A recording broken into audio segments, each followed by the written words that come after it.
फरीदाबाद की BPTP society में रहने वाली एक सीनियर सिटीजन और विकलांग महिला अपने मकान मालिक की ज्यादतियों की शिकार है। बेड से उठ तक न पाने वाली महिला और उनके बेटे का कसूर केवल इतना है कि उन्होंने घर में आई सीलन को ठीक कराने के लिए मकान मालिक से कहा था।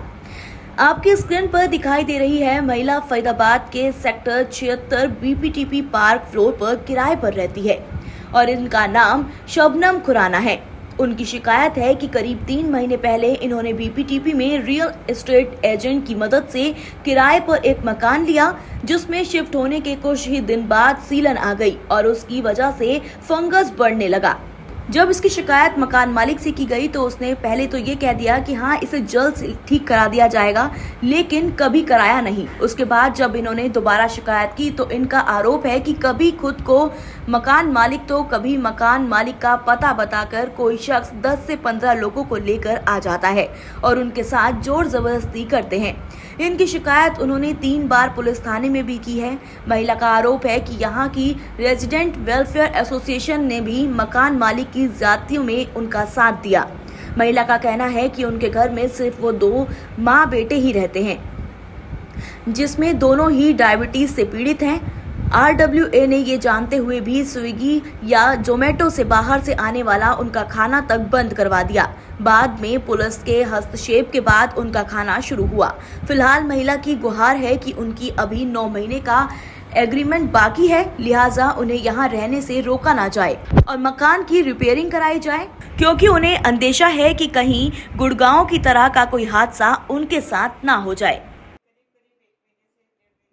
क्या नाम है आपका? मेरा नाम शबनम खुराना है। मैं 76 साल की हूँ, विडो हूँ और हैंडीकैप्ड हूँ। टोटली बेड रिटर्न हूँ पिछले 4 महीने से।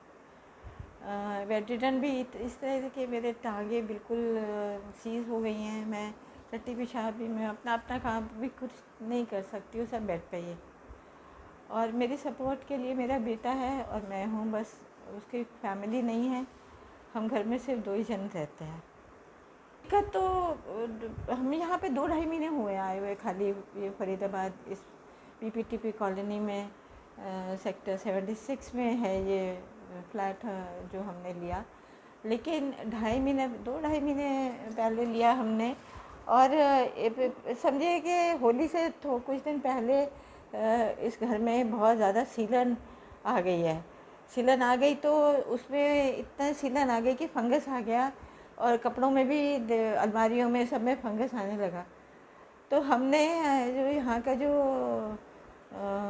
प्रॉपर्टी डीलर के थ्रू हमने मकान लिया था, हमने उसको बुलाया, उसको रिक्वेस्ट करी कि आप प्लीज़ हमारे जो लैंडलॉर्ड है उसको कांटेक्ट करिए, आपके थ्रू हमने मकान लिया है, तो इसको ज़रा आप रिपेयर कराइए, जो भी कराइए, ये गिर भी सकता है, या जो इसकी जो भी रिक्वायरमेंट है आप बेटर जज हैं, आप जो उसको ठीक करा के दीजिए हमको। तो पहले तो बोलता रहा कि ठीक है, मैं होली के बाद करा दूँ, मैं लैंडलॉर्ड से बात कर लिया है, मैं लैंडलॉर्ड से फिक्स कर दूँगा, होली के बाद करा दूँ। होली के बाद सडनली वो आके बोला जी हम तो कुछ नहीं कराएंगे, आप खाली कर दीजिए। अब बताइए आपकी 2-2.5 महीने पहले हम इस मकान में आए हैं और मैं टोटली बेड रिटर्न हूँ, मैं उठ नहीं सकती, मेरा इलाज चल रहा है और मालिश चलती है, मालिश वाली आती है, वो तो उसके कारण मैं थोड़ा सा बैठ जाती हूँ। उठ के हम खाना तक बाहर से मंगाते हैं, हमारे पास कोई मददगार नहीं है, कहाँ से हम खाली कर सकते हैं। और अभी तो हमारे लीज भी को भी 9 महीने बाकी है और हमारा कसूर क्या है? हमने तो सिर्फ ये कहा कि हमें रिपेयर करा दो। ये गुड़गांव में जो प्रॉपर्टी हुई, बैठ गई थी, कहीं ऐसा ना हो कि मकान हमारे सिर पर ही गिर जाए। आप प्लीज़ उसको कराइए। पूरी बीपीटीपी कॉलोनी में अगर आप घूम के देखेंगे, सारी कॉलोनी जर्जर है।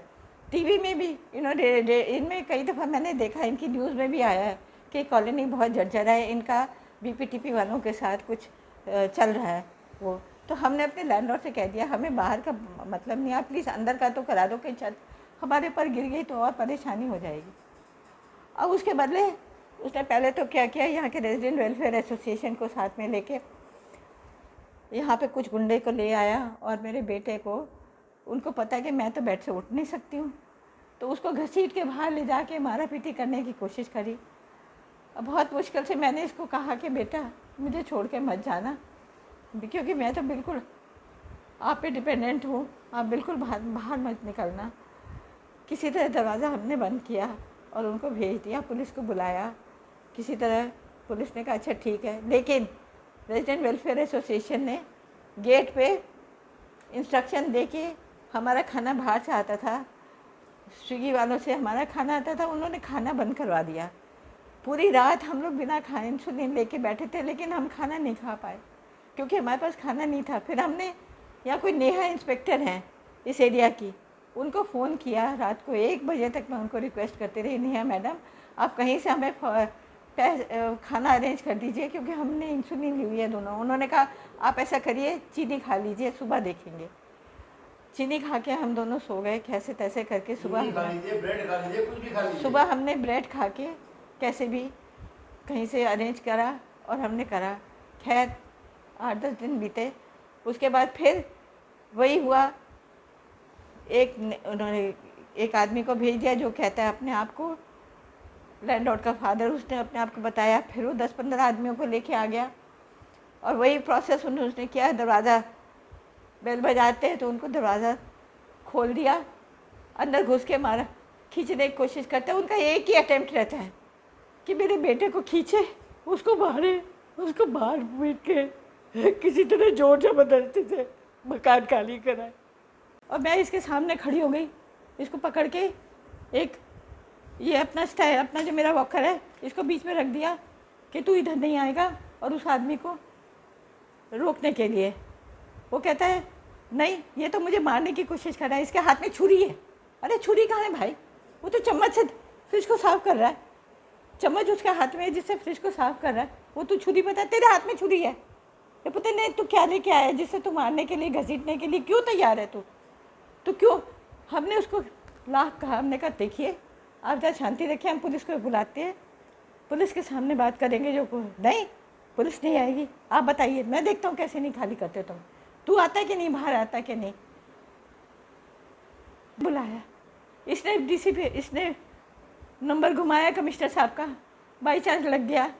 उन्होंने किसी एएसआई को भेजा, एएसआई साहब ने अंदर आके थोड़ा उन्होंने पूरी सिचुएशन को देखा, पूरा जायज़ा किया। उन्होंने देखा ये एक्चुअली फ्रिज खाली था, फिर साफ़ कर रहा था, काम वाली पोछा लगा रही है, मैं यह बेड पे बैठी हूँ। उनको पूरी सिचुएशन समझ आ गई, उनको हमने अंदर का भी सब समझा दिया, लेकिन वो सामने खड़ा था। अब उनके उसने इस एएसआई साहब ने कुछ इससे कागज़ पे साइन कराया कि तुम हमें एक कंप्लेंट लिख के दे दो कि भैया ऐसे ऐसे उसने शायद इनको कहा कि छुरी, ये मारना चाह रहा है छुरी से। हमने कहा भैया ये देख लो, ये चम्मच इसके हाथ में जो था ये देख लीजिए आप, ये है। उन्होंने देख लिया, चम्मच भी देख लिया, उसकी फ़ोटो भी उसको भेज दी और उन्होंने इससे लिखवा ली। उन्होंने हमने ये एश्योरेंस तो दी कि हम इनसे बात करेंगे, ये आपको परेशान नहीं करेंगे। लेकिन पुलिस स्टेशन में जाने के बाद मैंने अब क्या है मुझे पता नहीं, ये तीसरी दफ़ा इसकी लाइफ पे अटेम्प्ट हो चुका है। आप मुझे ये बताइए कि अगर तीसरी दफ़ा इसकी लाइफ पे अटेम्प्ट हुआ है, कल को अगर ये मर गया या इसको चोट लग गई, बताइए मैं कहाँ जाऊँगी, मेरा देखेगा कौन? क्या सरकार मेरी जिम्मेवारी लेगी? क्या सरकार इसको अस्पताल में मदद देगी?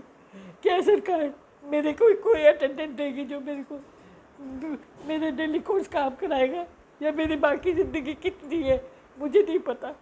आज तीसरी बार जो लैंडलॉर्ड के लोग आए हमें मारने के लिए, वो चाहते हैं इलीगली खाली कराना। क्यों रहने आए थे यहाँ पर? हम एग्रीमेंट हमारा साइन हुआ ये जनवरी के अंत में, और आज सिक्योरिटी दिया, सब कुछ दिया, 2 महीने तो इनके पास पड़ा होता है जी पैसा। और उसके बाद कोई जब हमने गलती कर दी इनको ये बताकर कि जी ये सिलन लगी हुई है, सिलन से फंगस हो गया और हमारा इतना नुकसान हो गया है, तो उसके बाद ये होली का पहले बहाना मारते गए। उसके बाद अब आपने देखा अपने आप, अब सिचुएशन बहुत ख़राब हो गई है और आपको मदद करनी चाहिए। अगर आप लोग मदद नहीं करेंगे तो हम लोग कहाँ जाएंगे जी। आपने देखा है हमारी मदर आज की डेट में, हम तो उठ के चल भी नहीं सकते और हमारा काम भी बिल्कुल यही है कि मदर की कभी टॉयलेट लेते हैं, कभी कुछ कर फंस गए हम लोग। तो पुलिस ने हमें बचाया किसी तरीके से, बट उन्होंने खाली यही, जब वो हमें मारने के लिए आए थे उसके बाद हमें पुलिस को मदद मांगनी पड़ी। और पुलिस ने पहले तो ये कहा, पहले दो बार में ये कहा कि आपकी मदद हम नहीं कर सकते, ये आपका क्रिमिनल केस नहीं है, ये सिविल केस है और सिविल केस में हम लोग नहीं एंटरटेन करते।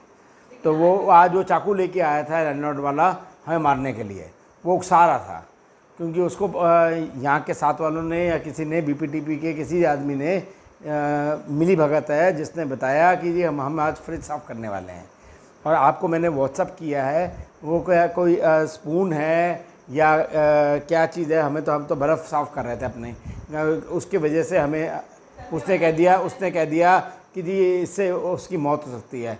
वो चाकू लेके आया था हमें मारने के लिए, बट उसका कोई असर ही नहीं हुआ। बताइए चाहते हैं कि थोड़ा सा हमें मदद, जितनी मदद आपको लोग कर सकते हैं उतनी मदद करिए आप। चक्कर क्या हुआ, इस मकान में आने के बाद से